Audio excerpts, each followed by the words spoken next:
Congratulations, Michael. Put that into words. Nothing you can.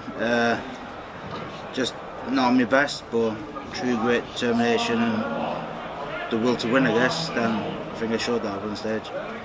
What were you thinking at 10-8 down? I can still win as long as they're all full. And I get that one. If he gives me one chance to break, I'll check it. 10-9, he gives me the one chance at 108. Checked in and went to full break. That was the worst thing ever. I felt like I was coming into it a bit. I'm not saying I played bad all the game, but I thought at 10-8 down, I won the next two.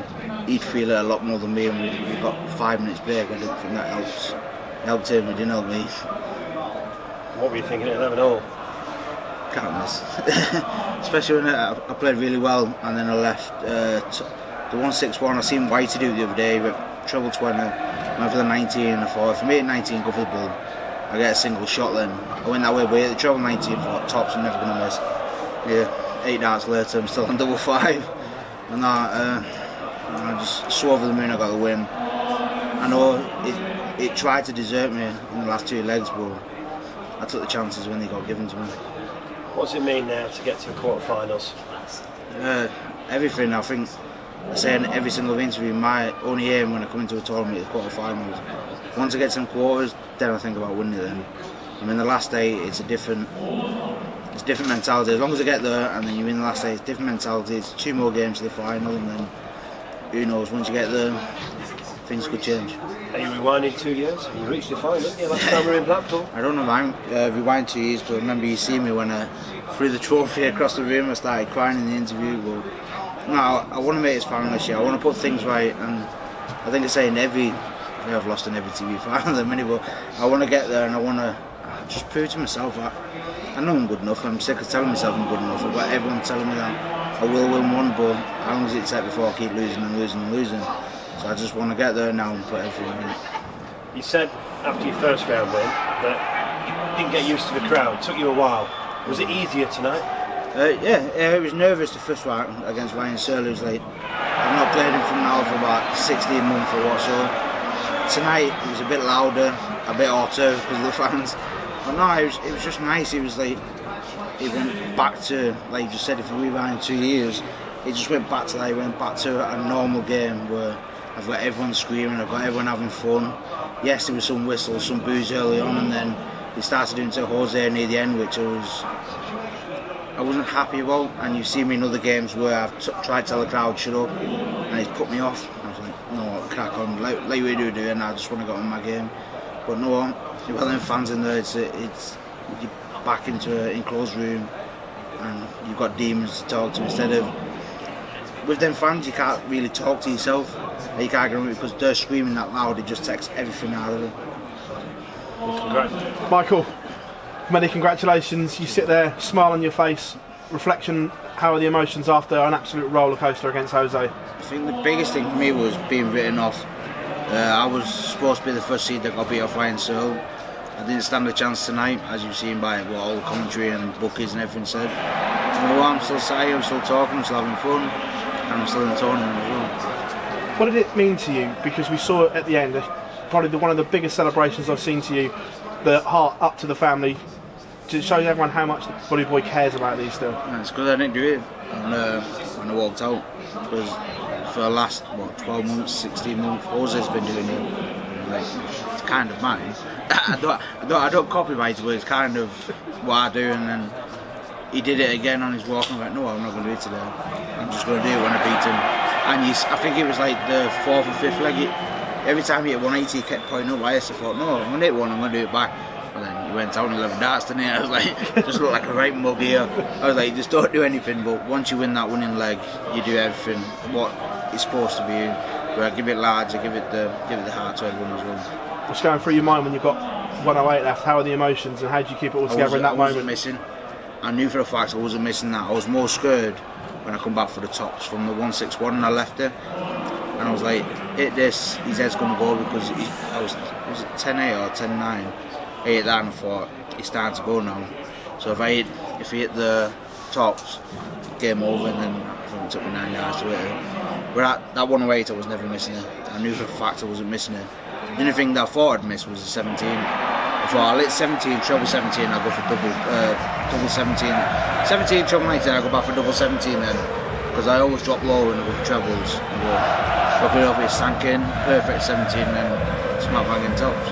The break come at the wrong time though. At 10-all, you were flying, and there was a break. Did that really kill your momentum? Yeah. When I was 10-8 down, I go back to 10-all. I was like, right, it's your darts now, all throw him, and he's not even going to get close to you. And when he hit the double, the music come on the floor. He's off for a break now. He gets to reset himself. He gets to do everything right. Well, luckily enough, I come back out. I didn't play the best, but I just took my chances when I had to. The last 2 legs. Last one from me. England World Cup place. A lot of talk about it. With Chizzy obviously going early, you got one eye on that now as well? No, I've got one eye on winning this tournament. I'm in the quarters, that's all I wanted to do. And I've got one eye on winning now. If I win it, I know I'm in. But my main priority is winning this tournament. I've got a lot of housework to do, a lot of bills to pay, so winning this would help massively. Michael, congratulations always. Thanks very much. Cheers, lad. Michael, being the higher ranked player of the two, but being the outsider of the bookmakers, and obviously you mentioned about the pundits fancying Sousa to win, did that just give you that extra bit of motivation? Everyone ripped me off, and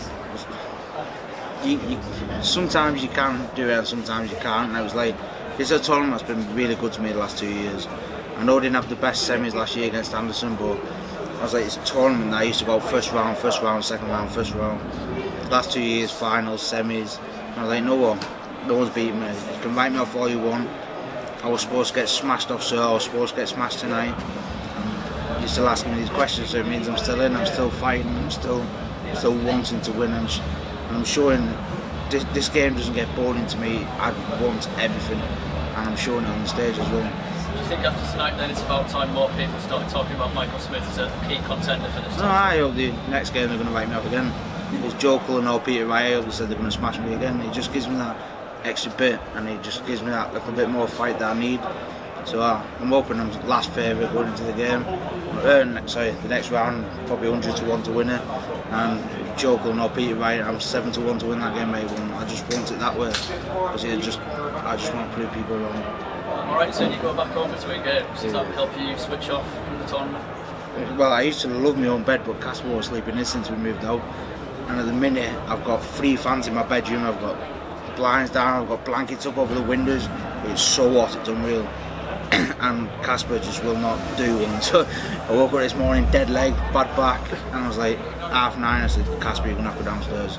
Just leave me alone. Then I realised she was out getting nails done. So I was like, I'm going to have to go now. Went back up at 11 when she come in, try to have some sleep. Didn't happen, he wouldn't leave me alone. Still sweating, the bed was absolutely ringing. It's that warm. But we just need some nice aircon. So maybe when they'll play next, tomorrow or Friday, if I win that, I'll stay over and just Casper can either sleep with his mum. I just need some really nice aircon and a decent night's sleep.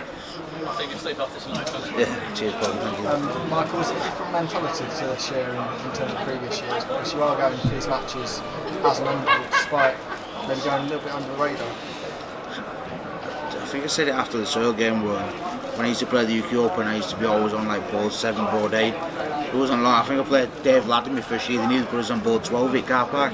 That's how bad it was. But no, I just want to go back to just fighting, trying to get my rankings and trying to get into the 64, into the 32, into the 60, and it seems now I'm fighting and battling, and it's like if I'm in the top 10, top 8, you kind of sit back on your morals and go, I'm qualified for the team anyway, I don't need to do anything. And that's I've never made it in this game. I've got up there and I've done everything. I've never made it, and that was kind of something I need to tell myself. When I got dropped from the Premier League this year, it was like, even you can say it, you're just relaxing, you're relying on your ranking, and I think you're starting to see I'm not playing the best, but I'm still fighting, I'm hitting what I need to do everything, and it's just resetting and getting back to everything.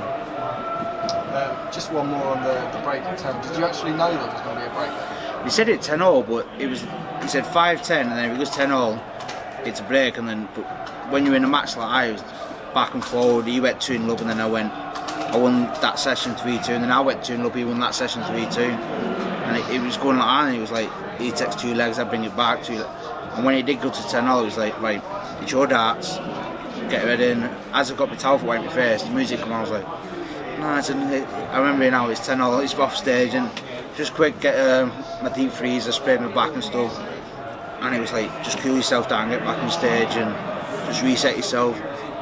It's like playing in the local league, you're 5-1, it's best of 3, and crack on. Cheers for your time.